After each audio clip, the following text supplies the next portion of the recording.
Welcome back. This is just a little update video on what's going on. As you can see, the Dakota is apart behind me. I heard it a couple weekends ago. I didn't know what it was, so I started doing video of taking it apart, but I'm not doing so great. I've been getting some pretty bad headaches, so it's been off and on. I wasn't able to make a video of taking that apart. It's been sitting in the garage all week. And that's how it's going to be for a little while. The videos are going to be a little fewer and farther between till I get this sorted out. But anyway, figured out, popped the head gasket, but it popped it to the valley, so it was just had all kinds of blow by. I thought I maybe killed a ring lamp, but it didn't. There's no signs of detonation. There's no signs of any real issue. Now the head gaskets were kind of iffy anyway, so I'm not surprised.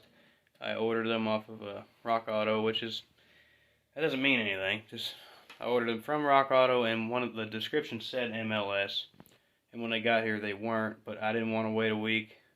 At that time when I ported the heads way back when, so I went ahead, threw them in there, and ran with it, even though I wasn't sure. And now I'm more sure I'm not buying those again. But I'll show you what that looked like. That'll do it. It was blown right here. Just pushed it into the valley. So I drove it home. It wasn't knocking. I didn't think I heard it too bad because I drove it home. It was just smoking pretty bad. I guess a little more history. This thing's got Harlan Sharps on it, which when you work on things, you forget the things that you've done. I expected when I pulled the valve cover off to have some crummy, nasty looking stuff, and pulled it off and there was these beautiful rocker arms. And I was like, oh yeah, I remember doing that. So we got 1.7s. I'm about to go upstairs and order head gaskets.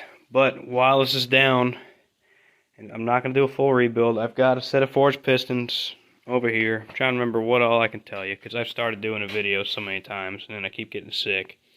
So I've got a set of forged pistons, they're 30 over. I thought I was going to pull this out and punch it out, but now that I figured out I didn't kill a ring lamp, it's just a head gasket, I'm not going to. But while it's down, I ordered a big old cam for it. Now, probably not the biggest cam. With the 1.7, it's just going to be like a 5.75 lift. Was a 222, 226 cam, I believe is what I ordered. So it should be fairly gnarly. And I ordered the spring kit too, so 620 coil bind. I should be alright. All this was from a Hughes Performance. So I don't know how long they're going to take. As long as those things are in hand, they're not very far from me. So I should be putting it back together. And as long as I'm feeling alright, I'll make a video of putting it back together and putting the cam in and all that good stuff. So just bear with me. I still plan on doing what I'm doing, making videos, but money's tight. I'm going to need money for hospital bill stuff. And also the headaches hurt like hell. It's not fun. It takes all the joy out of doing this stuff. So I came down here Tuesday to start working on it, got a headache, just had to stop. So it is what it is. But another thing to look forward to is I went over to the hot rod shop and talked to my porting buddy, and we're thinking very soon we'll dyno the Jeep again to see where it's at. And then before I put a cam in it, he's been wanting to start his own porting YouTube channel, and he's really good at it. He's been doing this for like 30 years. So our plan is to dyno it and kind of do a collaboration between one of his first videos and my porting video on the head. He's got flow bench numbers, all that good stuff, but we want a dyno before and after, flow bench before and after, and we'll see how much power we can make, and then we'll throw a cam in that thing. Because I'm really curious what just head flow is going to do on the 4-liter with the boost, and we'll do the same test. I'll take the intercooler off so it's got no boost, so running it like NA, still spinning the blower, but not hooked up, and then one with boost. So you guys with your non-boosted Jeeps can kind of balance out whether you want to take the time to port these things or have it ported, or if you want to get an Edelbrock head. They're like $1,500, so I'm probably not going that route. You're probably not going that route. If you do, if you can, congratulations. I would if I could, but it's $1,500 I'm not going to spend. We'll spend some time with a grinder, and we'll get just about as far.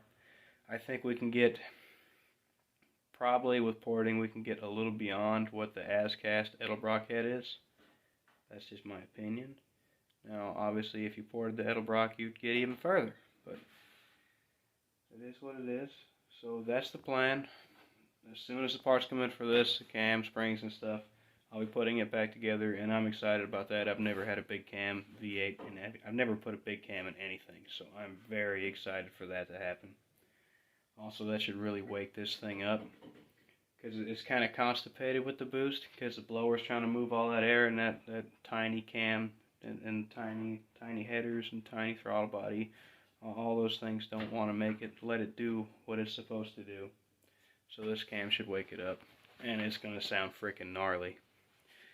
So, anyway, well, thank you guys for watching, and hang in there. I'll hang in there and keep you updated as I go.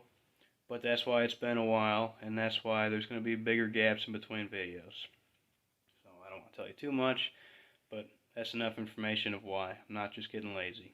So thank you for watching. If you find this stuff interesting, like and subscribe.